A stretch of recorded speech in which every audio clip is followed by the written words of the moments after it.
Saat libur panjang, kendaraan dari arah Palembang maupun Lampung memadati tol Trans Sumatera ruas Palembang Kayu Agung. Pengelola tol ruas Palembang Kayu Agung, Waskita Sriwijaya Tol mencatat, sejak 28 Oktober 2020 sudah sekitar 14.000 kendaraan yang melintasi ruas tol tersebut. Jumlah itu naik 30% dibanding trafik pada hari biasa yang hanya sekitar 11.000 kendaraan. Peningkatan arus terjadi untuk kendaraan golongan 1 seperti sedan dan minibus yang didominasi kendaraan dari Lampung menuju Palembang. Sebagai kesiapsiagaan, pengelola tol mempercepat perbaikan jalan dan mengintensifkan patroli untuk keselamatan pengguna tol. Dari 3 pintu tol yang ada, baru 2 yang difungsikan dan akan dibuka seluruhnya jika terjadi kepadatan. Biasanya 11.500, setelah ini ada libur panjang bisa mencapai 14.000 per harinya. Ada kenaikan sekitar 30% lah. Mulai tanggal berapa, Pak? Mulai hari Rabu kemarin.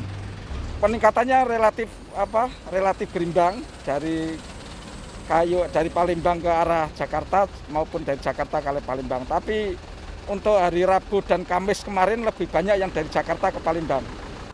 Operasional ruas tol Palembang Kayu Agung hingga kini masih digratiskan. Namun mulai 7 November 2020 nanti, tarif tol akan diberlakukan mulai Rp39.000 untuk golongan terendah. Rizky Nurmizan, Kompas TV Palembang, Sumatera Selatan.